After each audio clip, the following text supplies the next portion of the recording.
sabe? Existe um paradoxo que frustra e confunde muita gente, e é uma questão central que a gente vai desvendar aqui.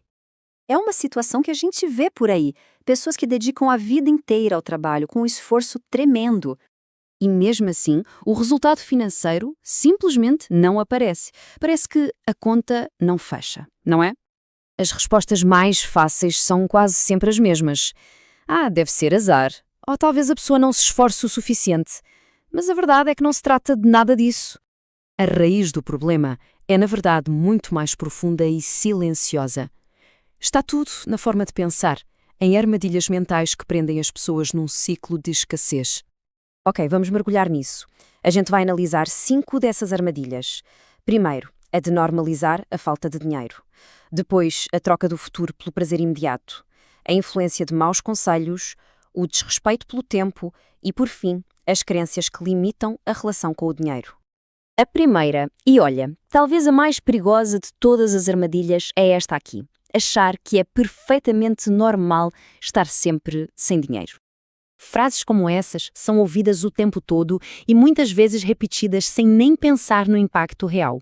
O que acontece é que elas não estão só descrevendo uma realidade, elas estão programando a mente para aceitar a escassez como se fosse o estado padrão das coisas. E aqui tem uma diferença bem sutil, mas que faz toda a diferença.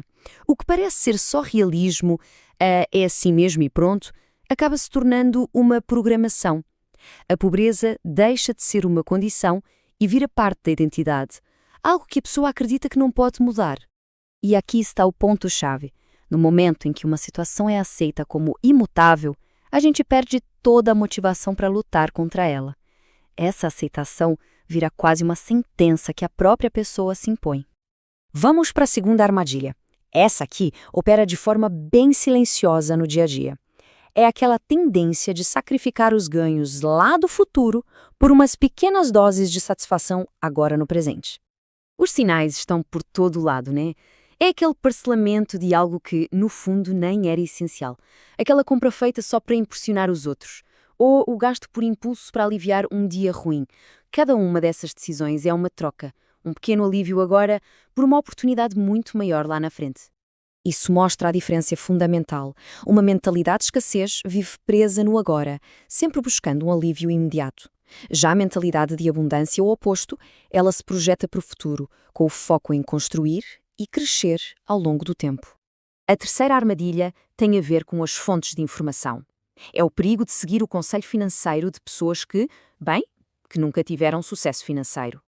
São frases clássicas, né? Cheias de medo, de limitação. O curioso é que geralmente elas vêm de pessoas bem-intencionadas, mas que simplesmente nunca construíram nada significativo e acabam projetando os seus próprios medos e fracassos nos outros. A lógica é incrivelmente simples, mas muitas vezes ignorada. Se os conselhos vêm de quem está estagnado, os caminhos seguidos serão os mesmos e, inevitavelmente, o destino também vai ser o mesmo. O sucesso deixa pistas, mas o fracasso também. Agora, vamos para a quarta armadilha, que envolve o nosso recurso mais valioso e que não dá para recuperar de jeito nenhum: o tempo. É fundamental entender isso aqui. O tempo não é só um relógio na parede. É o ativo mais valioso que qualquer pessoa tem. Cada minuto perdido é um minuto que literalmente nunca mais volta. Muitas vezes, o padrão de como o tempo é gasto acaba sendo este: horas e horas em redes sociais, reclamando da vida ou num entretenimento que não acrescenta nada. O que choca é a fatia minúscula que sobra para atividades que realmente geram crescimento, como aprender uma habilidade nova ou construir algo. Fica a reflexão de que o dinheiro tende a respeitar quem respeita o tempo. E chegamos à quinta e última armadilha. Essa é a mais sutil e talvez a mais poderosa de todas.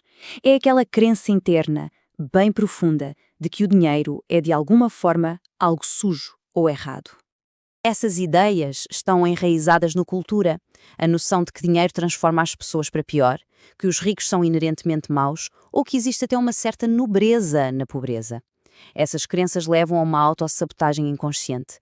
Afinal, como é que alguém pode buscar algo que no fundo acredita ser ruim? Essa aqui é uma perspectiva que muda tudo. O dinheiro não é uma força que corrompe. Ele é um amplificador. Ele simplesmente dá a uma pessoa mais recursos para expressar o caráter que ela já tem. Uma pessoa generosa se torna mais generosa, uma pessoa egoísta, mais egoísta. Simples assim. Depois de analisar essas 5 armadilhas, a conclusão fica bem clara. O problema não começa com a falta de dinheiro na conta. Isso é só o sintoma.